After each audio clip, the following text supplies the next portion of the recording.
go buy only comedian It's sweet dye. It's sweet dye. I promise you. When you're in that religion, it's very common that you have a dead body in your backyard. Oh shit! Photograph. Wait. So that means she's probably dead. A kid slipped and broke his arm. They found a woman wandering aimlessly on the Echo Bridge. It was Amara. Okay, we are back again. We just found a new music for you guys to cause a new intro, and we are back again with another with another video. With another episode. So my story is called The Good Student. My roommate gave me a juju charm for good grades. I'm top of my class, but I can no longer see my own reflection. The pressure at the University of Ibadan can break you. It's not just about passing, it's about excelling. My parents had sacrificed so much to get me here to study pharmacy. Every school fee they paid felt like a stone added to the pile of my chest, and I was failing not spectacularly, but in a slow, grinding way that was almost worse. I would study all night in the stale, fluorescent light of the Kenneth Dyke Library, only to sit in the exam hall and feel the information evaporated from my mind. My grades were slipping, and with them, my hope. My roommate, Busy, was completely opposite. While I was bundled of anxiety, Busy moved with serene, unshakable calm. She was from a small village in Ondo State, and she carried her tradition with her like a clock. She was effortlessly brilliant, her notes were perfect, and lecturers loved her. She was kind to me, and almost unnervingly so. She would cook for me when I forgot to eat. Wow. Her hand rested on my shoulder as she would say, Ada, you worry too much. It will be well. But her kindness had an instinctive intensity to it. Red flags.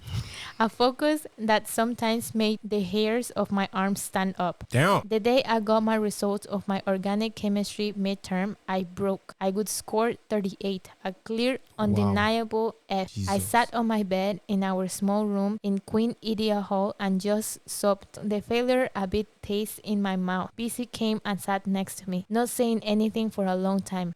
Then she spoke, her voice soft. Ada, I can help you. My grandmother, she knows things. She gave me something for protection and for success in my studies. I have an extra one. Damn. I stopped crying and I looked at her. What are you talking about? She reached into her drawer and pulled out a small object. It was a little pouch made of dark hot leather stitched shut with black thread. It was warm to the touch and smelled faintly of dried herbs and dust. You keep it with you when you study and when you write your exams, she said. I'm not gonna lie. I know someone like this in my high school that did this. Really? Yeah. Damn. Yeah. And I did not believe this was real. I thought it was just a joke. Now I'm hearing this for the second time. Whoa. Damn. She said, pressing into my hand, and it will clear your mind and help you remember it as a blessing. But you must promise me one thing. You must never ever open it. A part of me, the modern skeptical part that read science textbooks and believed in rational explanation, screamed in protest. This was juju. This was kind of thing people whisper about, the source of countless Nollywood horror movies. But another part of me, the desperate failing part, was captivated. I was at the bottom of my pit, and Busy was offering me a ladder. Her eyes were so sincere, so full of concern. I took the charm. Thank you, Busy. I whispered. I tucked it into my pencil case and secret shamelessly packed. It worked. It worked better than I could ever imagine. So I could have done it. I could have done it, guys. Wait. It worked better than I could ever imagine. The next time I opened my textbook, the complex molecular structures that had once looked like meaningless scribbles resolved into perfect logical patterns. I could read a chapter once and recall it verbatim. In my next test, the answer flowed from my pen with an ease that felt like I was possessed. I scored 95. Oh my goodness. Then a 98. I became the top student in my class. Lecturers who had once looked at me with pity now called on me as an example. The weight on my shoulders was gone, replaced by a decently lightness of success. But every magic has a price. Yep. The first time it happened, I barely noticed it. I was walking past a row of shops on campus and glanced at my reflection in a dark window. For a split second, it looked blurry. Instinct, I blinked and it was normal again. I dismissed it as a trick of the light. Then, a few days later, I was checking my teeth in the black screen of my phone, and there was nothing there. Just a black empty void where my face should have been. I panicked. A cold and sharp pricked at me. What? I rushed to the bathroom mirror. My reflection was there, solid and real, staring back at me with wide, frightening eyes. I told myself I was just stressed. Soon, any casual accident reflection was gone. Puddles on the ground after it rained showed the sky, but not the girl looking down into them. What? The chrome of a car bumper, the glass of a picture frame, they all refused to see me. Only a direct, intentional gaze into a proper mirror seemed to work. And even then, my reflection sometimes seemed thin, transparent, like a fading photograph. Wait. So that means she's probably dead. It was as if, in exchange for a perfect academic record, the charm was slowly erasing my physical existence. I was becoming a ghost. My relationship with BC changed. Her kindness became suffocating. She would tidy my side of my room without asking, folding my clothes and arranging my books. She started referring to my grades as our success. We did so well on that pharmacological exam, she would say, smiling her serene smile. I Damn. started feeling watched even when I was alone. I would hear my name whispered on the wind when no one was around.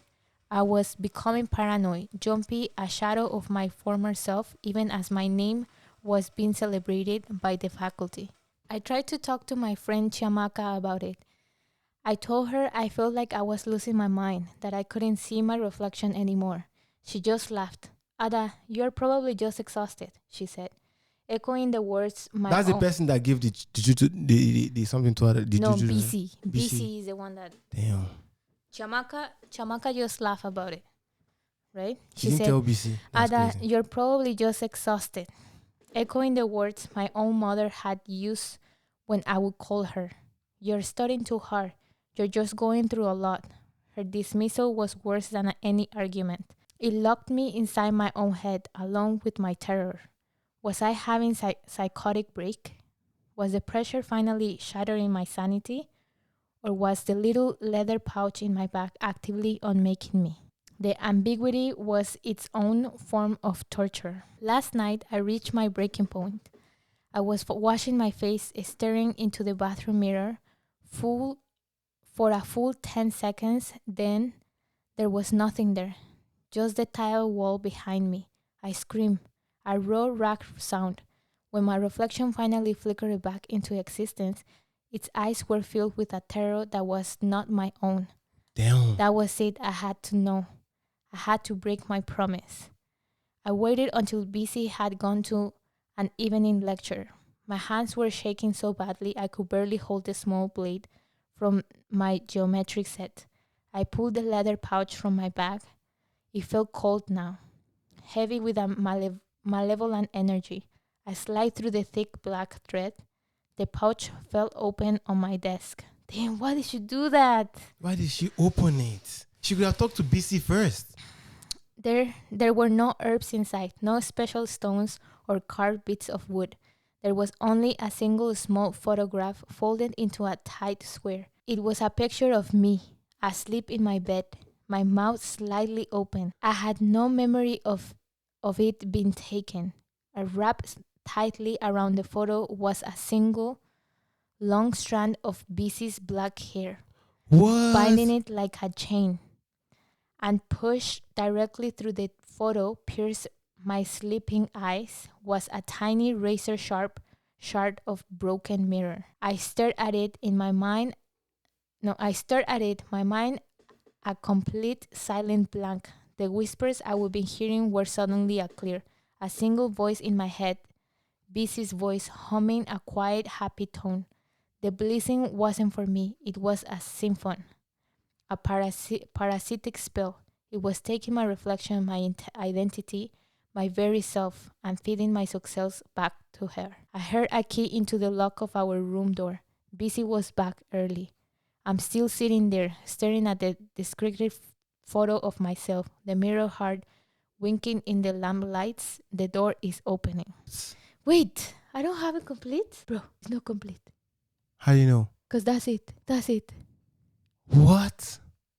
I cannot Wait. read more. What? Why did she open it? No, it was a curse, babe. Busy lies saying that the grandma gave her an extra one. Busy did this pouch for her. Yes. So she created the juju on her and then lie on her like, oh, my grandma did this for me. No, like Busy did that. It was a reflection of BC's score. So it's not even a reflection. It's not our own score. What? Yes. Oh shit. Because it's a mirror. So I think the mirror broke. Wow. She doesn't. BC doesn't like her. Yeah. No. That's my God. This is not juju.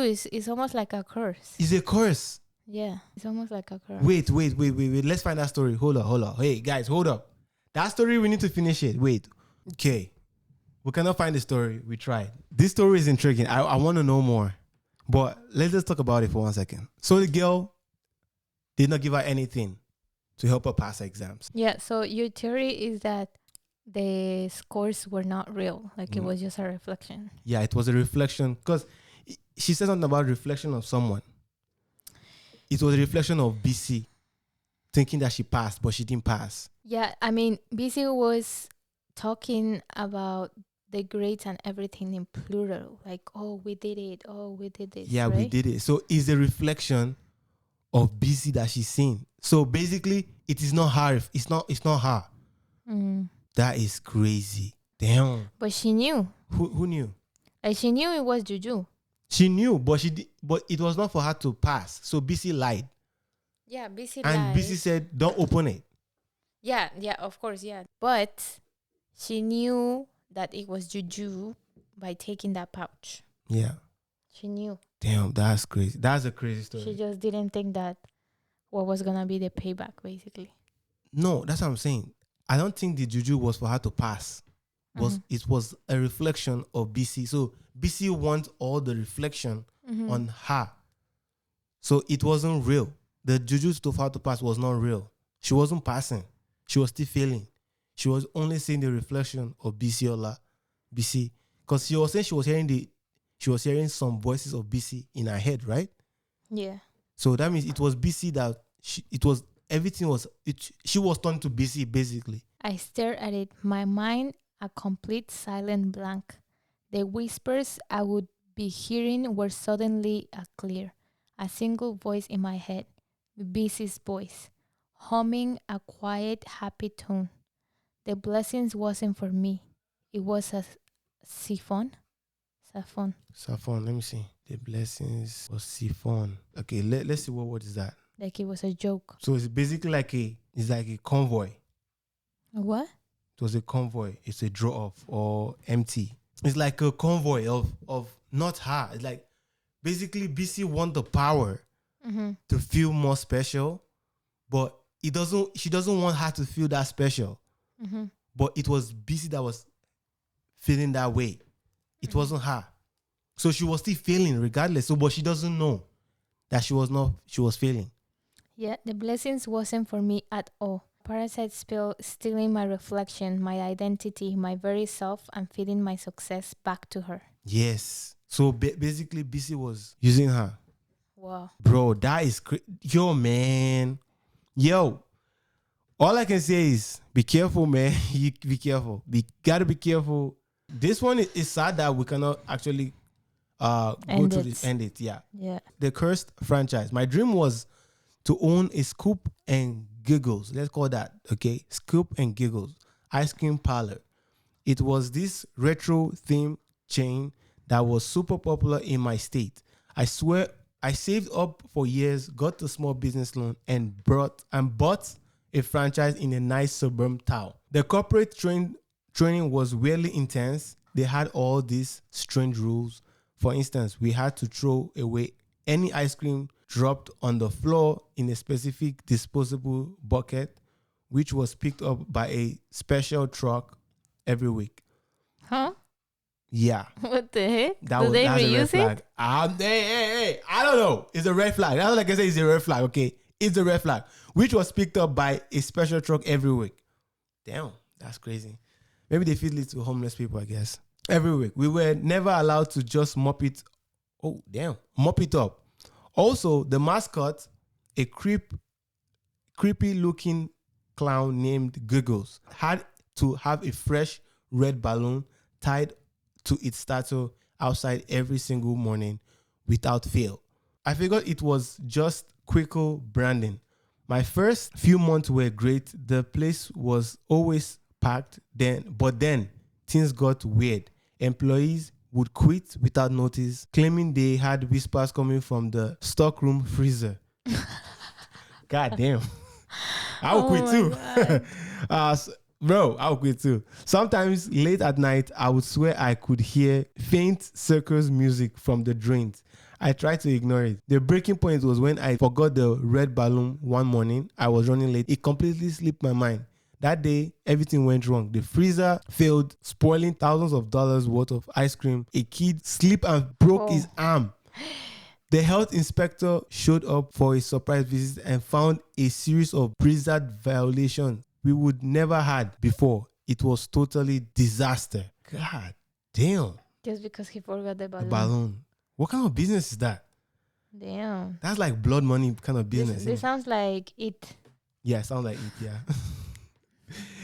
I called another franchise owner I met during training. I told him what happened. He went dead silent on the phone and then whispered, "You forgot the balloon, didn't you? You have to appease Giggles. He told me the dispose bucket wasn't for the trash. It was an offering. The balloon was a pact. He said the founders of the company had made some kind of deal a long time ago to guarantee success, and the weird rules were part of it. I thought he was insane, but I was desperate. The next morning, I put 2 balloons on the Giggles status and accidentally dropped a whole tub of our most expensive ice cream into the disposed bucket. The next morning, everything was back to normal. The freezer worked, customers were happy, and we passed the health. Jesus Christ. And we passed the health re-inspection with flying colors. I sold the franchise a month later. I lost a ton of money, but I don't care. Sometimes when I drive past the ice cream shop, I swear I can hear a clown laughing. Bro. Oh my God. Oh my God. This is crazy. Oh my God. Wait. Crazy. Just because of the balloon. Oh my God. Just because of a balloon. Damn. And because it didn't appease the Giggles. Wow. It's offering. What? This is not even a Nigerian story, bro. This is like a... That ice cream is like an offering to bro, him. have you noticed all these ice cream shops that pass through your, like, all these neighbor house? In the all bosses? those Ice cream bosses. Ice cream bosses. Bro, I think that's some dark shit. Why? Bro, have you not watched it? All those scary movies that have to do with kids, they always have to do with ice creams. I don't think it's creepy. Nah, man, nah. In Nigeria, you don't do stuff like that, bro. You can't be passing my house with ice cream and playing it. Then at night, you be hearing... It's not a joke. God. I don't know. Wait, is that it in Mexico? Ice cream bosses? Yeah. No. Nah, exactly. No, you see a guy on a bicycle pushing it, and then... That's hard-working person. Yeah. This is not hard-working. But he will not go around the neighborhood. He will put it on a corner, and then he will wait kids to come. Like, bro, this or one, outside the school or something like that. This one is passing people's houses. And yeah. Bro, that to me, bro, do you know the witchcraft in this particular Western world is some like mental witchcraft, bro. You think it's worse? No, it's than not the worse. Nigerian? Nigerian own is next level. Or African. Let's put it as African. African witch. But the witchcraft in here has some kind of degree. Like, they target kids, not the adult. They target kids because already adults. Sometimes most adults here are miserable. Already on their own, they are miserable. So there is nothing to like. There's nothing to torment. Damn. Because they know kids can. Because here kids have the freedom to do all they want to do, to achieve whatever they want to achieve. So they have to target the kids. Yeah, they're not restricted. They're not restricted. So, but in Yeah. Nigeria, you are very restricted as a kid. Mm-hmm. You know, so everything starts when you're an adult, because then you want to explore everything. But here, that's my theory. Okay, this is my theory. This is my theory, guys. But it makes sense. The thing is, I think the kids in here start getting tormented from kids, and then when they grow up, they become depressed. See, depressed. Have you heard someone said, "Oh, I'm an emotional eater"? Bro, I've never heard that in my entire life. Oh, yeah, you heard it the other day Bro, on a movie. I was like, what? I'm an emotional eater, so I wake up in the morning and just start eating because I'm emotional. Like I just be chopping like that, bro. I saw the person just chopping that. I was like, "Are you okay?" He's like, "I'm emotional eater." Like, bro, what are you saying? So you think that's like a curse? Yeah, I think it's a curse. That from is kids. inputted in kids. In kids from the beginning. Damn. That is what you call witchcraft, especially from kids. Damn, I've never thought of it like that. Yeah, that's what I think. That's my idea. I mean, it kind of makes sense because kids here are just like going through a lot. Like life is hitting on them, and you're like, bro, you're just starting. You're like starting, bro. Like you just. But let's think about it. That's fact, right? The kids, the way the kids act, even in the movies, like see the movies, the way the kids act, I think they act like adults. They like everything is like, oh yeah, I got for sure. things to do. Like, Yeah, bro, definitely. that is insane. Yeah, But I think that is now like not just here. Maybe in Nigeria hasn't impacted. No, kids are kids in Nigeria. Kids are kids. No. In Mexico now, like you might see obviously still kids that are like innocent and that, but that phase from like primary school to high school, that you still kind of like naive, you still look like a kid, you still say silly stuff like a kid. That phase has just like either you're a kid and then you jump into puberty that you act like a full adult and you look like an adult. Yeah.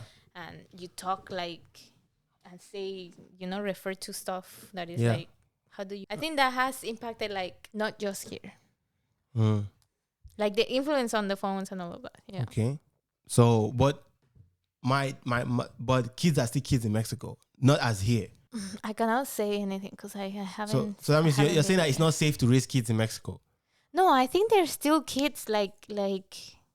But the risk of them thinking different is still there because they are very tied to technology or to social media and stuff like that, right? Yeah. But they're still kids. It's not like here. Like here in Canada is like extremely different. Extremely different. Okay. Like a 10-year-old will talk about smoking and anxiety and things like. I don't think you will hear that in a 10-year-old Mexican kid. I don't think so. Yeah. If it's happening now, then that's sad. Yeah. Why will kids in the movie be doing what adult is doing? For example, like you just said, why will kids be saving the world? Like, why are they not going to school? Yeah. Like, I miss all the high school movies, like where the kids are going to high school and they're having a high school drama. Because I remember my baby sister was doing this. She watched this cat and something and cat and something. Something and cat is literally is like Angela. That guy that did Wicked, what's her name? Ariana Grande. Ariana Grande, cat and something. Oh, cat and I know. Yeah. I mean, I don't mind what they do there because they are showing them. Oh my god, that show is fucked up. It's fucked up. I know it's fucked. But what I'm saying is, at least they are in school. I know kids go to school and they do messed up shit. Yeah. I'm just saying, like, at least they should keep kids in that same school environment where they have, I know, political reasons or whatever reasons they want to corrupt people. Is okay, cool. But don't take it too outside that it's not bringing sex. Yeah. Now bringing kids are saving the world. It is intense. It is intense. Yeah, bro. There's a lot of movies. Yeah. And this is us not watching those type of movies. So I can just imagine if we start watching them, like the algorithm, what type of movies are they gonna start showing on our feed, But those ones are the ones that we have just come across, and it's not something that we see on a daily basis. Like, and then it's still very like, And I don't know. the thing that we don't watch Netflix like that, but any movie we watch from Netflix is always having that same. It always it always brings something that a couple of years before it would be like you wouldn't be able to see it so like open on a movie. Yeah. Which is, I don't know if it's fine, honestly. I don't think it's good.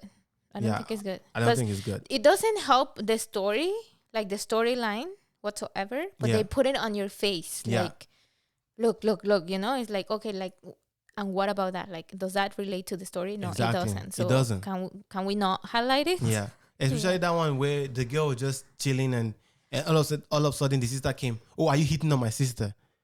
I'm like, yeah. What does the story have to be with her hitting on the sister? Like, I mean, can't girls be girls? Like, can't girls just be like girls? Yeah. This is a very spicy story. It's also like a business story. Again, it's called The Ink of No Return. This is more of a Nigerian one, okay? Mm-hmm. When my partner Ade and I started our logistic business company in Lagos, we were hungry. We worked 20 hours days, hustle to get every contract. We did well, but in a city like Lagos, well isn't enough. You need to be a shark. Ade was the shark. I was the one who cracked the numbers. He was the one who came back from a trip to Benin with a story about a consultant who could guarantee our success. What kind of consultant is that? I thought he meant a financial advisor. He didn't. He introduced me to an old, unsettled, calm man who brought with him a small, ornate bottle filled with a thick black ink. He told us... Wait, what? He brought what? Like a bottle filled with black ink. Okay. Thick black ink. He told us this was ink of passage. Jesus. God forbid. Of passage? Ink of passage. He said that for every major contract we signed with this ink, our success will be absolute. Oh, wow. Baba. Parts were absolute. Ports were cleared faster. Custom would ignore our containers and client would pay double. Once they signed with that black ink, port would clear faster. Custom would ignore their containers and client would pay double. The price, a name.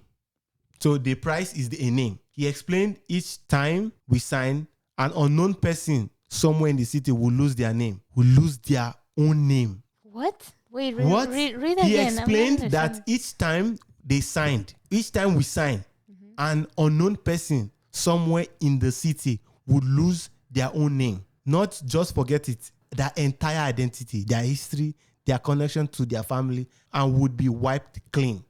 They would become a blank slate, a ghost, and the spiritual weight of their soul destiny would fuel our rise. Ade saw it as a brilliant abstract cost of doing business. I saw it as a monstrous, but he was my partner, my friend, and the money was intoxicating. God damn. That was a crazy sacrifice. Our first contract signed was worth millions of dollars. Everything the consultant promised came true. We became titans of the industry overnight. We told ourselves the person whose name was taken was probably a nobody. Someone whose life was now simpler without the burden of memory. We signed another and another. Soon, I started noticing them. People were vacant, hollowed eyes, wandering the street near our waterfront office. They never begged, never spoke. They just existed. Damn, like people just walking like ghosts, ghosts, like they were just walking around. Yeah. Damn, that's crazy. That is crazy. Dude, that is... So they came to that place just to walk around. Yeah.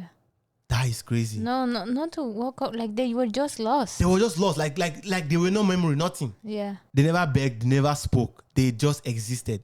They told me I was imagining it. But one evening I saw a woman trying to show one of them a photo, crying. It's you. Don't you remember me? It's your son. The woman just stared through her as if she was speaking a foreign language. The end came last Tuesday. My wife Amara was late coming home from her sister's house. I called her phone for hours. No answer. At 3 a.m., I got a call from the police. They found a woman wandering aimlessly on the Echo Bridge. No ID, no memory, no name. I rushed to the station. It was Amara, but she didn't know me. Her eyes had the same horrifying emptiness as a ghost. There was no flicker of recognition, no love, just a complete terrifying void. I broke down, but she just watched and paced and unmoved. When I stumbled back into our office, numbed with grief, I saw it on Ade's desk, a newly signed contract, the ink still smelling faintly of rust and ozone. He didn't even look guilty. He just looked at me and said it was a big contract for me, a necessary sacrifice. I still see her. I'm rich beyond my wildest dream, but I spend my night driving through the city looking for her. Sometimes I find her. I call her Amara, but she doesn't turn. She is just another ghost whose future I stole, a walking void bought and paid for with a signature in black ink. Damn. I mean, he didn't know it was gonna be her. No, he said, look. I when I stumbled into our office, named with grief, I saw it on Ade's desk. Yeah, the contract. Yes, a newly signed contract. Yeah. The ink still smelling faint and rust and ozone. He didn't even look guilty.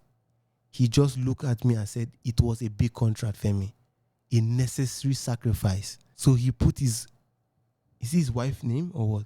No, like how would he know that it was gonna be her? My wife, Amara. Yeah, I think he just signed and it ended up being her. But he doesn't feel guilty. But he says a necessary sacrifice. He says a necessary fact. That means he knows. Yeah, he probably knows, but it's not like as he signed, he knew that it was gonna be her. But you put a name, first name and last name of someone. No, but I don't think they used to sign the contract with the name of that person. The price to get this is a name. So a price for this is a name. So is it like randomly or is it a name? I think they just signed using the ink and a name will vanish. There's so many names and you go and pick your partner's wife's name. You know what I mean? Mm-hmm. It doesn't make sense. That was evil because he knows the sacrifice. He knows that after that, she's gone. I think they just signed the contract and a name randomly goes vanish. But obviously when he came and he said like it was needed, of course at that moment he knew like damn, it was the wife. Oh yeah, that's why he wasn't mad at him because he said that he's rich, but every time he drives by. I think it was just randomly, but still, like shit, man, that's crazy, bro. Yeah. Nah, that's too much. That's too much, bro. That's a big praise. How do you know the next time you sign is not your name? No, because it's them, right? They sign it, so it cannot be. Oh, okay. Yeah, but your loved ones. That means that's the thing with all these things, right? You cannot give nothing for nothing. This is better if you don't have anyone. Yeah, but at some point you're gonna have someone interact with someone. Yeah, exactly. That means you have to. It doesn't have to be a wife. It could be a really good friend. Yeah, exactly. Someone that you. Damn, that's crazy. Why? As long as you care for that person, but be a target. Right now, they should have stopped. Yeah, exactly. That's the point. Like they had the power. If they were that big, I think that's men's weakness. Greed. Like they don't know how to stop. Like if you already had successful and could sustain your factory or whatever, find another ink. Like use a regular pen now. Yeah. From now on, you use a regular pen. Yeah. It's just the greed of like getting more and more and more and more and more, and no complications on the contracts and transactions, right? Like that is just greed, man. That is sad. That is sad. Damn, these are two horror stories that didn't even end properly, bro. God damn.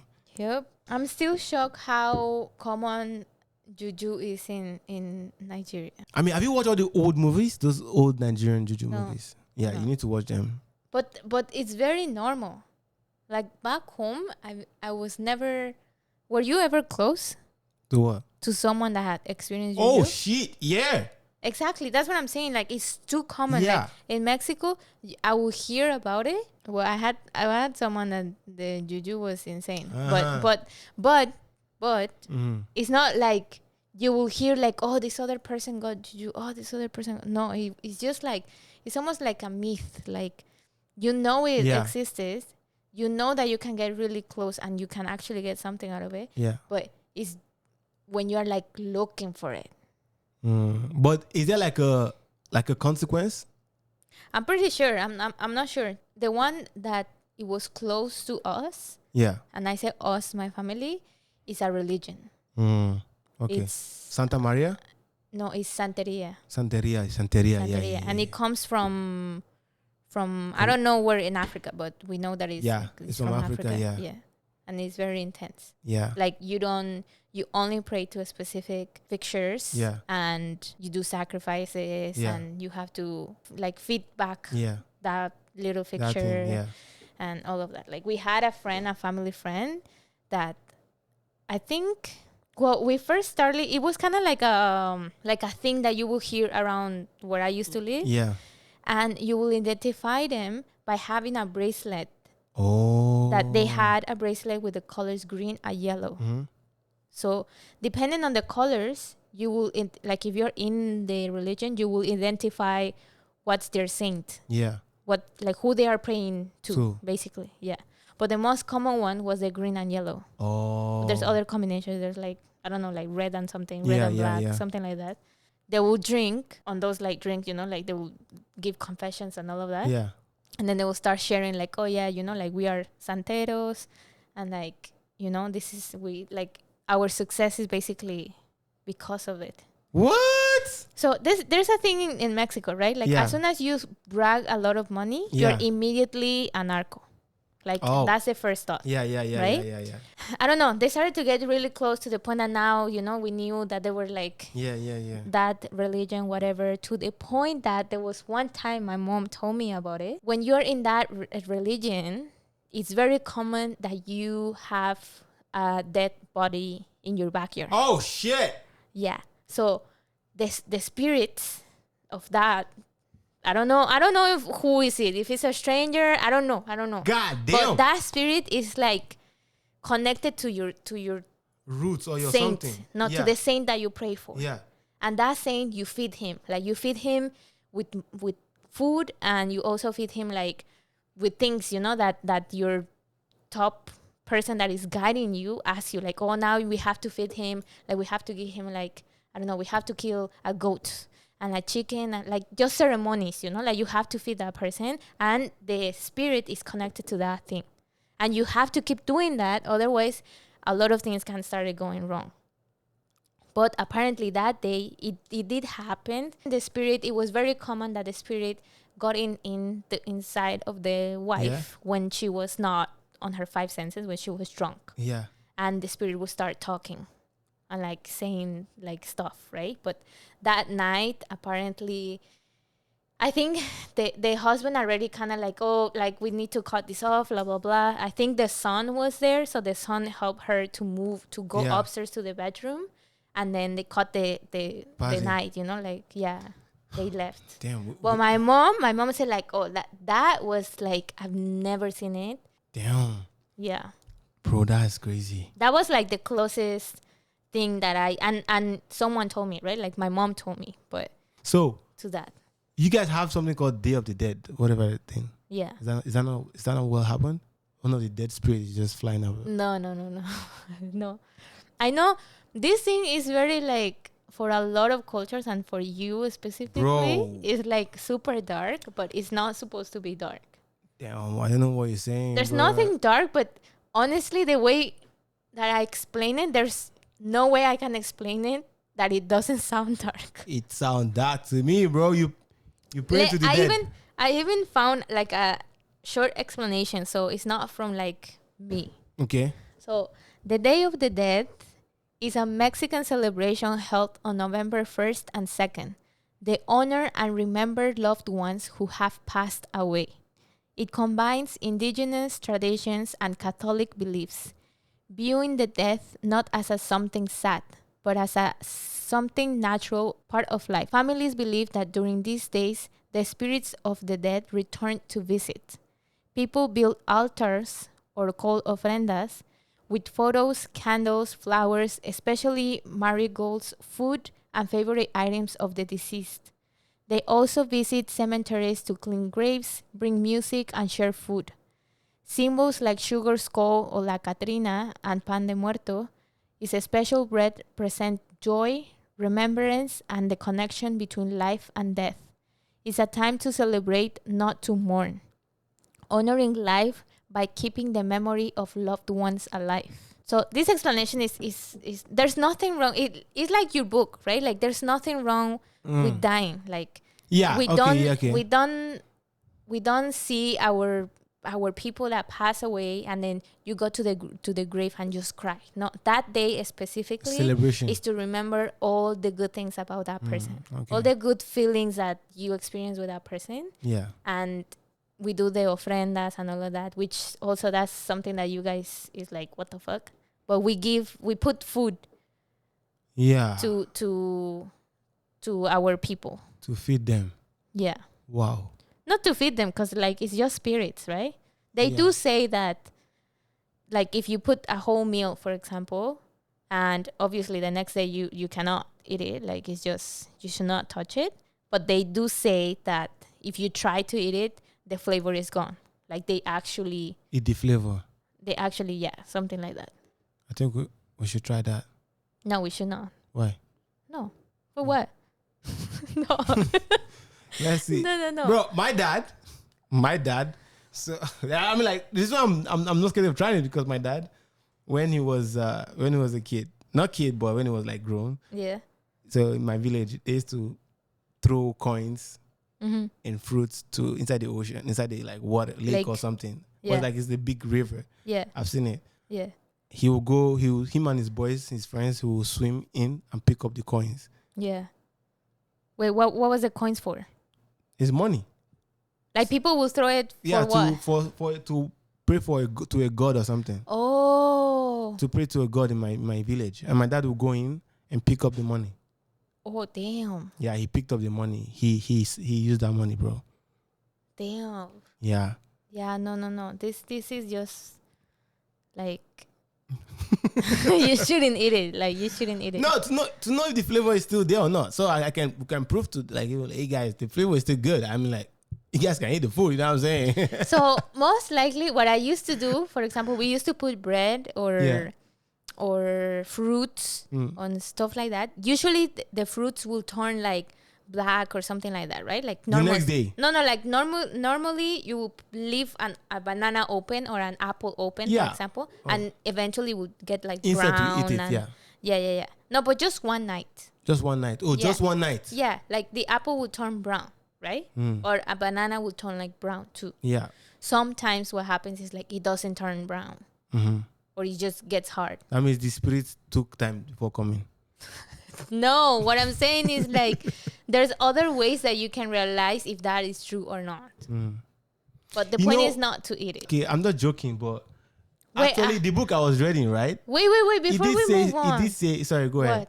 Because it said something about like the spirits can, like souls or whatever it's called, like it can do something, but it might not reflect. Like it might speed up in time, which is like maybe the food will get decayed over like within that second. Mm-hmm. But that doesn't mean that it ate the food. It's just like whatever he said. Yeah, probably that could be a thing. Yeah. But damn. So now knowing this tradition, we are passing it on to our kids, right? Babe, I've told you before. We have to. That's a Mexican tradition. I'm bro. sorry, babe. It's a Mexican tradition. Babe, this is I will show it to them. That's not a choice. Yeah, you will show them. What do you mean you will show them? Yeah, we will go to Mexico. They will experience it. There's nothing that I cannot like. Oh no, like don't learn about it. No, they I'm have not, to learn about it. They will know. They can know about it. Yeah. But they ain't praying to know that. No, you don't pray to this. Okay. You don't pray to this. No. That day is literally to honor the people that is gone. That is your own people. It's not like, oh, you are just offering someone random. No. Like your own people, like your grandma, like my grandma, my grandpa, like stuff like that. Yeah. But you don't pray. You don't pray though. No. So you just like offer it. Like you go to and the then grave. you remember. Yeah. Sometimes you will go to, but that day specifically, the cemetery is beautiful because all the graves are cleaned up. All the graves are like with flowers and candles. People bring mariachi and like sing along. Like nobody's praying. Everyone is singing, partying, basically. Nobody's praying to nobody.